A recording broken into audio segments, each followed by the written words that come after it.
Okay, ancient history की class 5 में आज हम कुछ और क्वेश्चंस को देखते हैं। पहला क्वेश्चन है हमारे पास, जैन धर्म तथा बौद्ध धर्म दोनों ही निम्नलिखित में से किस में विश्वास नहीं करते हैं? तो इसका आंसर है, अच्छा ये तो क्वेश्चन ही गलत है। दरअसल जैन धर्म और बौद्ध धर्म ने पुराने समय से चली जा रही रीतियों को उन्होंने सवाल उठाया, उन पर, ब्राह्मणों द्वारा बनाई गई रीतियों पर। लेकिन जो महावीर जैन थे, उनका जो मत था काफ़ी हद तक ब्राह्मणों के मतों से मेल खाता था। तो इस हिसाब से अगर देखा जाए तो जैन धर्म और बौद्ध धर्म दोनों एक ही बात पर पूरी तरह से सहमत नहीं होते। ठीक है, तो आगे हम अगला क्वेश्चन को देखते हैं। तो क्वेश्चन में थोड़ा सा मिस्टेक है। निम्नलिखित में से जैन धर्म का कौन सा त्रिरत्न है? कौन सा त्रिरत्न नहीं है?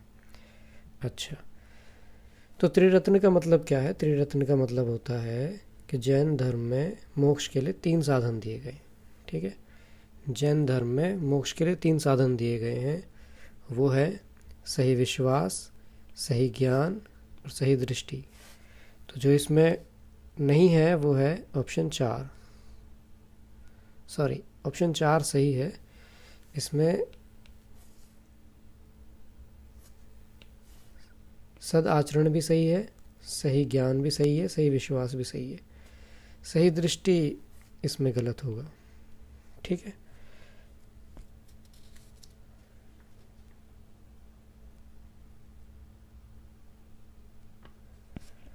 आगे चलते हैं। अजंता की चित्रकारी निम्नलिखित में से किससे प्रेरित है? तो इसका उत्तर है दयालु बुद्ध से। भगवान बुद्ध ने प्राण कहाँ त्यागे? तो भगवान बुद्ध ने, पूरा हम जरा डिटेल कर लेते हैं, इनका डिटेल से हम देख लेते हैं। जन्म 563 ईस्वी में कपिल वस्तु के लुम्बनी नामक स्थान में हुआ। मृत्यु हुई इनकी 483 ईस्वी में 80 वर्ष की आयु में कुशीनारा यानी कुशीनगर नामक स्थान में। पिता का इनके शुद्धोधन नाम था, जो शाक्य गण के मुखिया थे। माता का नाम माया देवी था।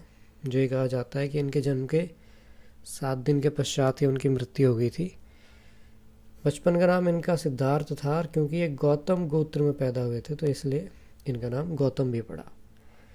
ठीक है, तो इन्होंने प्राण त्यागे थे, कुशीनारा कह लो या फिर कुशीनगर। यहाँ इन्होंने अपने प्राण त्यागे थे 80 वर्ष की आयु में। अगला क्वेश्चन है, तमिल भाषा के शिलप्पदिकारम और मणिमेखलई नामक गौरव ग्रंथ किससे संबंधित है? अच्छा, सबसे पहले हम ये देख लेते हैं कि ये जो हमें गौरव ग्रंथ जो दिए गए हैं, शिलप्पदिकारम और मणिमेखलई,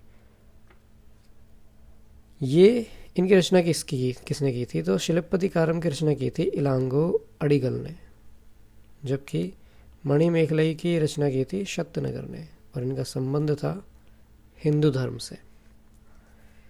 अच्छा, बौद्धों के विश्वास के अनुसार गौतम बुद्ध का अगला अवतार माना जाता है मैत्रेय को। अजंता चित्रकारी का विषय वस्तु निम्नलिखित में से किससे संबंधित है? यानी कि किस मत से या किस धर्म से अजंता की चित्रकारियाँ संबंधित है? तो इसका उत्तर है बौद्ध धर्म से। ठीक है, गौतम बुद्ध से प्रेरित यहाँ की चित्रकारियाँ हैं। निम्नलिखित में से कौन सा मठ बौद्ध धर्म से संबंधित है? तो इसका उत्तर है चैत्य मठ।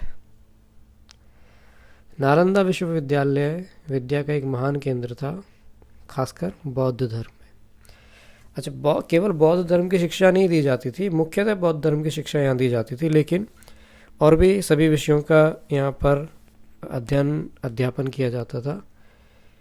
नालंदा विश्वविद्यालय बिहार के पटना में है, पटना के दक्षिण में, और लगभग 40 मील की दूरी पर एक बड़गांव नामक गांव है, वहाँ पर स्थित था।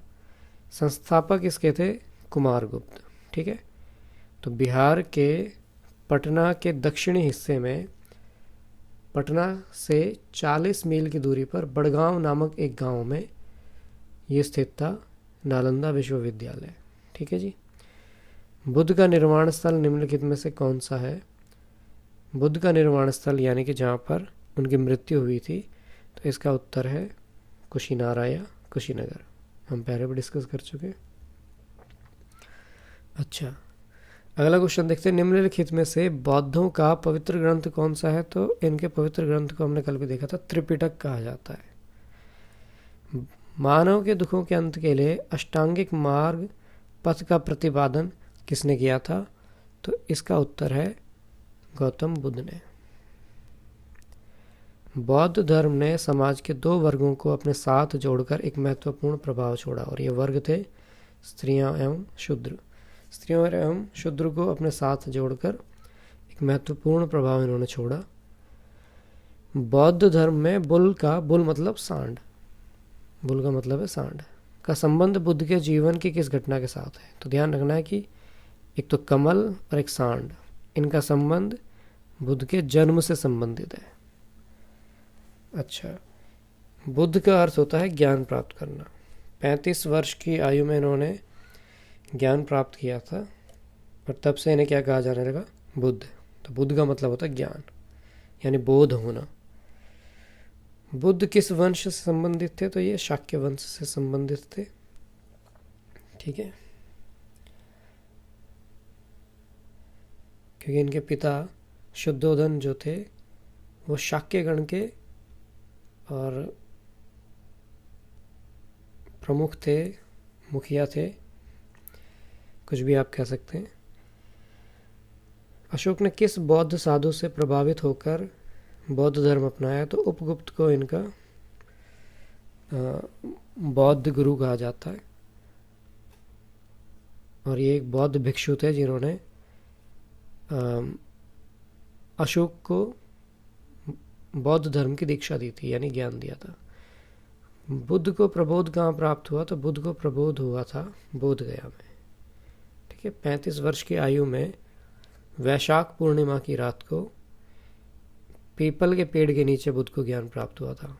ठीक है, वैशाख की पूर्णिमा की रात को पीपल के पेड़ के नीचे ज्ञान प्राप्त हुआ था, और उसके बाद वो सर्वप्रथम सारनाथ गए थे। सारनाथ या ऋषिपतन, वाराणसी, कुछ भी हम कह सकते हैं। और यहाँ पर उन्होंने 5 ब्राह्मण सन्यासियों को पहली बार उपदेश दिया था। कहाँ पर? सारनाथ में। सारनाथ में सर्वप्रथम इन्होंने 5 ब्राह्मण सन्यासियों को पहली बार उपदेश दिया था, जब इन्होंने बोध गया में ज्ञान प्राप्त किया, उसके तुरंत बाद। निम्न में से कौन सा एक भारत में उत्पन्न सबसे बाद वाला बौद्ध धर्म का ग्रंथ है? तो वो है वाम सात पाक्सिनी। निम्नलिखित में से बौद्ध साहित्य की पहचान कीजिए। तो वही त्रिपिटक। प्रारंभिक बौद्ध धर्म ग्रंथों की रचना किसमें की गई थी? तो ये की गई थी पाली भाषा में। गौतम बुद्ध का जन्म स्थान था, तो ये हम पहले देख चुके हैं, ये था कपिलवस्तु के लुम्बिनी नामक स्थान में इनका जन्म हुआ था। तो लुम्बिनी इसका उत्तर है। आगे चलते हैं। बुद्ध ने अपना प्रथम धर्म संदेश कहाँ पर दिया था? तो ये हम देख चुके, सारनाथ, जिसे ऋषिपतन भी कहते हैं। तो इन्होंने यहाँ पर सर्वप्रथम जब बोध गया में जब इन्होंने ज्ञान प्राप्त किया, जिसको उरुवेला भी कहते हैं, उरुवेला मैं लिख देता हूँ। बोध गया यानी उरुवेला में जब इन्हें ज्ञान प्राप्ति हुई 35 वर्ष की आयु में, वैशाख पूर्णिमा की रात को पीपल के पेड़ के नीचे जब इन्होंने ज्ञान प्राप्त किया, तो सबसे पहले ये कहाँ गए? सबसे पहले ये सारनाथ में ऋषिपतन में गए। वहाँ 5 ब्राह्मण सन्यासियों को इन्होंने उपदेश दिया, जिस उपदेश को क्या कहा जाता है? धर्म चक्र प्रवर्तन। ठीक है, धर्म चक्र प्रवर्तन, इस धर्म संदेश को ही कहा जाता है जो इन्होंने सबसे पहले कहाँ दिया था? सारनाथ में। बुद्ध ने अपना पहला प्रवचन कहाँ दिया था? सारनाथ में दिया था। आजीविका एक संप्रदाय था, तो ये था बुद्ध का समसामयिक संप्रदाय। ठीक है, आजीविका। बौद्ध धर्म निम्नलिखित में से किन मतों पर विश्वास करता है? तो पहला है दुनिया दुखों से भरी है, ये ठीक है। लोगों को दुख उनकी इच्छाओं के कारण होते हैं, ये भी उनका दूसरा मत है। यदि इच्छाओं पर काबू पा लिया जाए तो निर्वाण मिल सकता है, ये भी ठीक है। ईश्वर और आत्मा के अस्तित्व को स्वीकार करना चाहिए, तो ये इसमें गलत है। ठीक है, तो यानी कि पहले 3 सही है, ए बी सी, यानी कि ऑप्शन 3 हमारा ठीक है। तो आज के लिए इतना ही काफ़ी है, बाकी कल मिलते हैं।